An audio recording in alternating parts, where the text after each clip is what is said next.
農曆春節期間，永康凌霄寶殿武良宮佇咧大年初一到15，每天供應八寶當歸麵線，平安年互信眾食平安。閣規劃了 PK 跋杯贏汽車活動，民眾只要購買一張200塊的票券，就會當參加。每一年的農曆正月初一到15啊，攏舉辦踮光明頂、文昌頂、財神頂、太歲頂，閣禮道頂啊。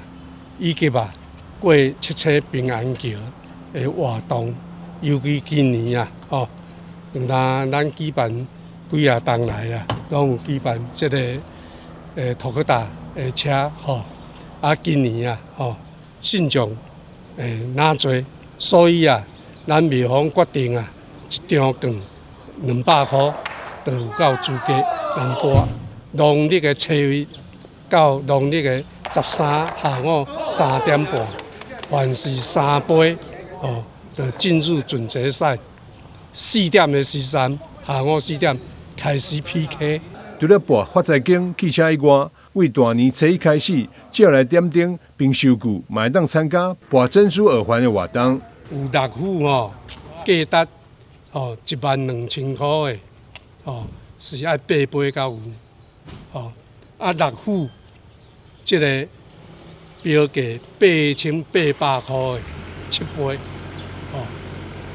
迄個8虎6杯，迄標價6800。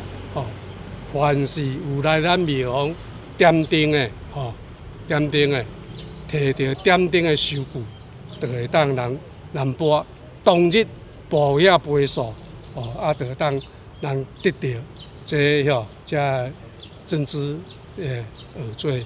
王大明進一步指出，農曆正月初9，玉皇上帝祝賀大典是武良宮年度上重要課義之一。當天將會舉行盛大祝壽典禮，並向玉皇上帝祈求國泰民安、風調雨順。廟方熱情邀請全國信眾在咧春節期間蒞臨武良宮參拜求平安。台南新聞張偉忠採訪報道。